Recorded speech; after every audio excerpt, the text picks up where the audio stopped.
कथेचं नाव शेवटची एसटी. लेखक संजय महिपती पाटील. महालक्ष्मी एक्सप्रेसचं धूळ कोल्हापूर स्टेशनवर स्थिरावलं. गाडीमध्ये खूप कमी प्रवासी असले तरी सगळ्यांना खाली उतरण्याची घाई झाली होती. त्यामुळे स्टेशनवर एकच धांदल उडाली होती. संदीपनं आपली सुटकेस सीट खालून बाहेर खेचली. चितकवरी मिलिटरी कलरची सॅक पाठीला लावून तो खाली उतरला. एका ठिकाणी शांतपणे उभं राहून एकदा स्टेशनवर सगळीकडे नजर फिरवली. कोल्हापूर त्याची जन्मभूमी आणि कर्मभूमी. जवळपास 9 महिन्यानंतर तो सुट्टी घेऊन घरी परतला होता. काश्मीरच्या त्या दऱ्याखोऱ्यात थंडी वाऱ्यात आणि प्रतिकूल हवामानामध्ये राहून आज बऱ्याच दिवसांनी आपल्या रांगड्या जन्मभूमी श्वास घेताना जो निवांतपणा त्याला जाणवत होता त्यानं त्याला भरून आल्यासारखं झालं होतं. "ओ साहेब, कुठं जायचंय? सामान घेऊ काय?" अस्सल कोल्हापुरी मातीतील या आवाजानं तो भानावर आला. "नको, काही खास नाही आत, मी घेईन," असं म्हणत त्यानं सुटकेस उचलली. स्टेशनवर लाल सदरा घातलेले 2-3 हमाल दिसत होते. गाडीतून उतरणाऱ्या प्रत्येक प्रवाशावर त्यांची नजर भिरभिरत होती. स्टेशन बाहेर उभे असलेले रिक्षावाले प्रवाशांना आकर्षित करण्यासाठी मोठमोठ्यानं आवाज देत होते. वय वर्ष 65च्या जवळपास असलेला एक टांगेवाला आशाळभूत नजरेनं प्रवाशांना निहाळत होता. बघता बघता अवघ्या 5 मिनिटांमध्ये सगळं स्टेशन सामसूम झालं. त्यानं हातावरच्या घड्याळावर एक नजर टाकली.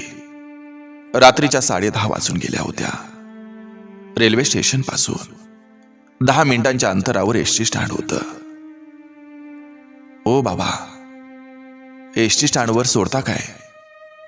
त्यानं त्या टांगेवाल्या बाबांना विचारलं. "होय, येतो की," असं म्हणत त्यानं लगबगीनं संदीपची सुटकेस घेऊन टांग्याच्या मागच्या बाजूला ठेवली. त्याच्या गावी जाण्यासाठी बरोबर 11 वाजता शेवटची एसटी होती. आज जवळजवळ 8 महिन्यांनी तो सुट्टीवर आला होता. त्याला त्याच्या घरची आणि त्याच्या माणसांची ओढ लागली होती. घरी त्याचे आई वडील आणि एक लहान बहीण चातकासारखी त्याची वाट बघत आहेत हे त्याला जाणवत होतं. कधी एकदा घरी पोचतोय असं त्याला झालं होतं. टांग्यांच्या टापांचा लयबद्ध आवाज रात्रीच्या नीरव शांततेत त्या परेड करणाऱ्या जवानांच्या बुटांच्या आवाजासारखा त्याला भासत होता. त्या आवाजाच्या तंद्रीत कधी एसटी स्टँड आलं कळालंच नाही. "ओ साहेब, एसटी स्टँड आलंय," टांगेवाल्याच्या त्या आवाजानं तो भानावर आला.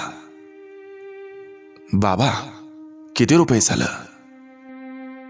"आहा साहेब, द्या, तुम्हाला जितकं योग्य वाटतंय तितकं द्या." संदीपनं 50ची नोट टांगेवाल्या बाबांना दिली आणि सुटकेस घेऊन एसटी स्टँडकडे झपाझप चालायला लागला. त्याच्या चालण्यात सैनिकी लय होती. स्टँडवर शेवटची एसटी उभीच होती. संदीपनं आजूबाजूला एक नजर फिरवली.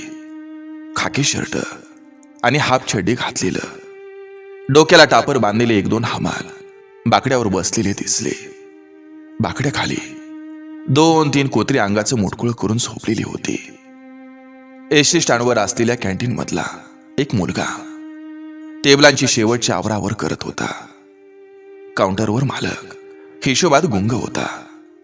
तेवढ्या ड्रायव्हर आणि कंडक्टर कॅन्टीन मधून बाहेर पडताना दिसले.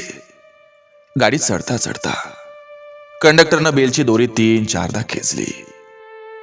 बेलचा खन खन असा आवाज त्या रात्रीच्या शांत वातावरणात सर्वत्र घुमला.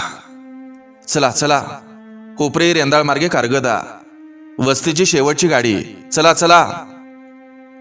कंडक्टरनं मोठ्यानं दिलेल्या आवाजानं स्टँडवरच्या सर्व प्रवाशांच्या नजरा या तिकडे वळल्या. काही प्रवासी अगोदरच गाडीत बसले होते. 1-2 बाहेर होते. तेही लगबगीनं गाडीत चालले. संदीपनं ही गाडी चढून सुटकेस पायाखाली सारली आणि बॅग जवळ घेऊन एक सुस्कारा सोडला. गाडीच्या चाकाने वेग धरला आणि संदीपच्या डोक्यात विचारांचं चक्र हे फिरायला लागलं. त्याचा जन्म एका सर्वसामान्य शेतकरी कुटुंबातील, पण आई वडिलांची खूप इच्छा होती की आपल्या मुलानं शिक्षण पूर्ण करावं आणि कुठेतरी चांगली नोकरी मिळवावी. हायस्कूल पर्यंत शिक्षण गावातील शाळेतच झालं आणि पुढच्या शिक्षणासाठी मात्र त्याला कोल्हापूरला यावं लागलं.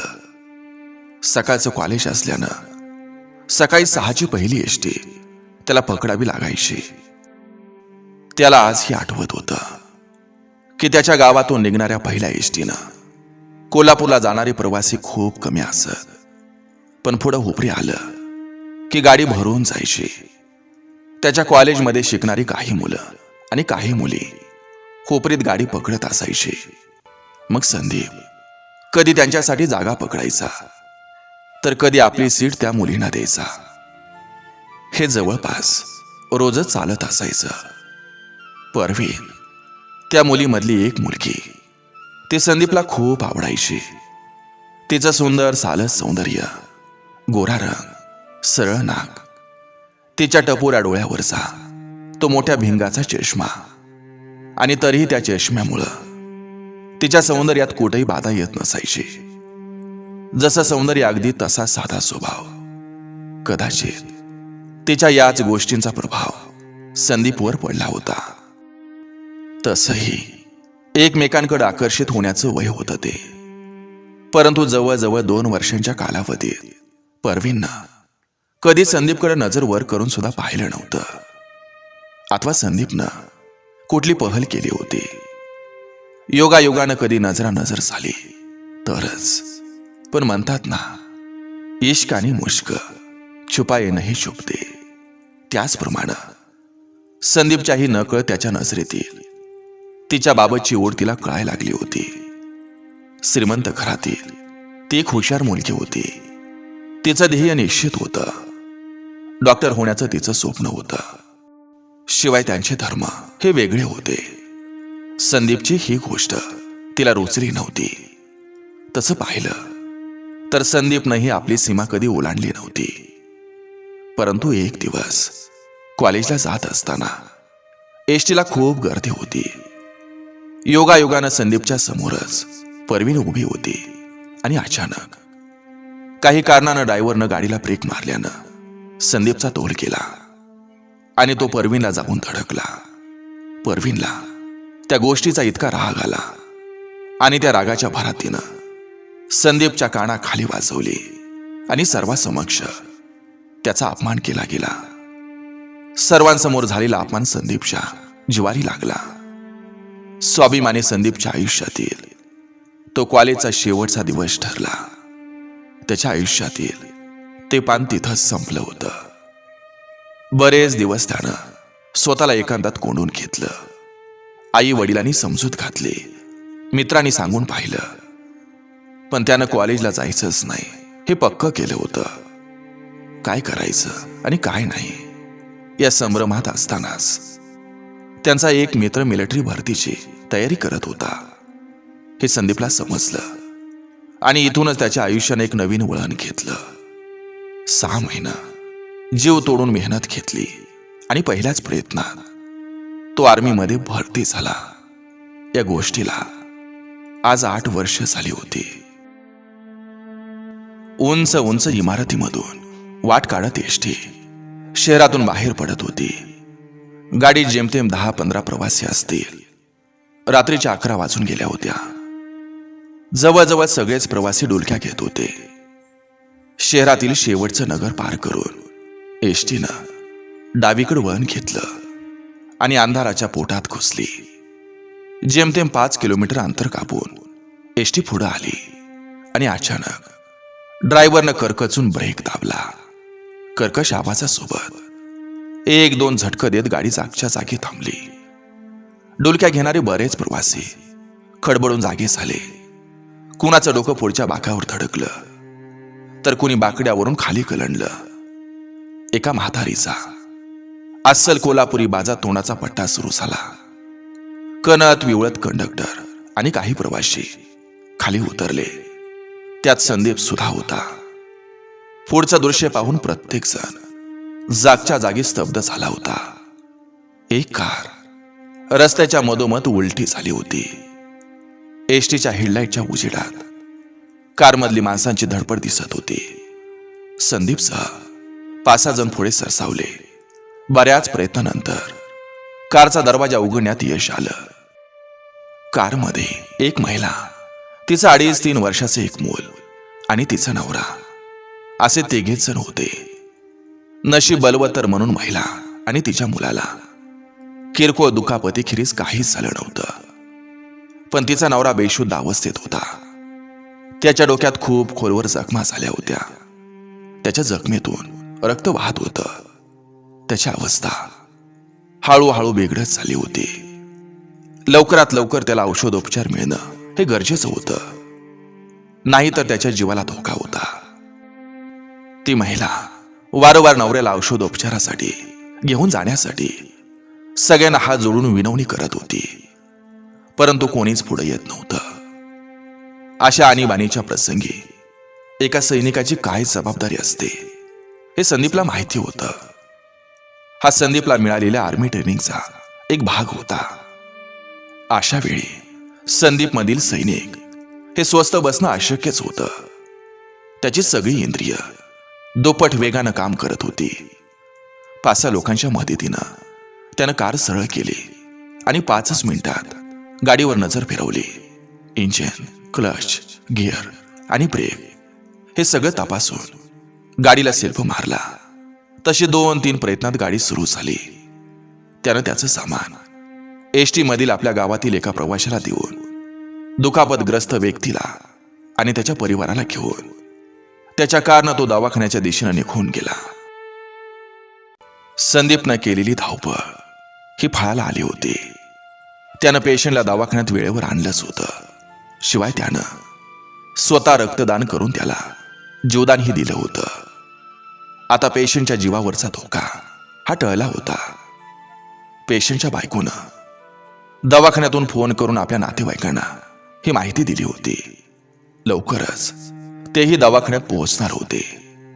संदीपचं काम आता संपलं होतं. पण आता सकाळ होईपर्यंत संदीपला गावी जाण्यासाठी गाडी नव्हती. रात्रभर केलेल्या प्रवासानं आणि धावपळीनं संदीप आता खूप थकला होता. तो बसल्या ठिकाणी बाकड्यावरच आडवा झाला होता. समोरच बसलेली त्या पेशंटची पत्नी आपला बोरका मागे सारून त्या झोपलेल्या संदीपचा चेहरा खूप वेळापासून निरखून पाहत होती. त्याच्याकडे पाहता पाहता हळूहळू तिच्या आठवणींचा एक एक पदर हा उलगडत गेला. कॉलेजमधील ते दिवस तिच्या डोळ्यासमोर सरकायला लागले. नकळतपणे गैरसमजातून आपण त्यावेळी ज्याचा अपमान केला, आज तोच संदीप तिच्या डोळ्यासमोर गाढ झोपलेला होता. अंगावर आर्मीचा चितकवरा टी-शर्ट, सुदृढ शरीर, निरागस चेहरा. आज प्रथमच ती त्याला इतकं जवळून पाहत होती. कधी काळी हा चेहरा पाहून ज्याचा तिरस्कार वाटला, आज त्या चेहऱ्यावरून तिची नजर हटत नव्हती. तिची छाती धडधडत होती. आज फक्त आणि फक्त संदीपमुळं तिचं सर्वस्व वाचलं होतं. कधी काळी तिनं ज्याचा तिरस्कार केला, आज त्याचंच रक्त शिवर होऊन तिच्या नवऱ्याच्या शरीरात वाहत होतं. त्याच्या उपकाराची परतफेड ही ती कधीच करू शकत नव्हती. एकदा तिला वाटून गेलं, त्याला उठवावं आणि त्याचं पाय धरून त्याची माफी मागावी. पण गावावरून आलेल्या तिच्या नातेवाईकामुळं तिची तंद्री तुटली. धावत जाऊन ती आपल्या आईला बिलगली. मनात साठलेलं दुःख आणि पश्चाताप तिच्या डोळ्यातून अश्रू होऊन वाहत होता. आणि काही वेळातच ICUच्या बाहेर बसल्या ठिकाणी तिचा डोळा लागला. सकाळी अचानक तिला जाग आली. ती चटकन उठली आणि हॉलमध्ये आली. आज अनभिज्ञपणे तिच्या हृदयात जागा मिळवलेला संदीप जिथं झोपला होता, ती जागा मात्र आता रिकामी होती. ती मात्र तिच्या आयुष्यातील अनमोल खजिना गमावल्यासारखं त्या रिकाम्या बाकड्याकडं हताशपणे पाहत होती.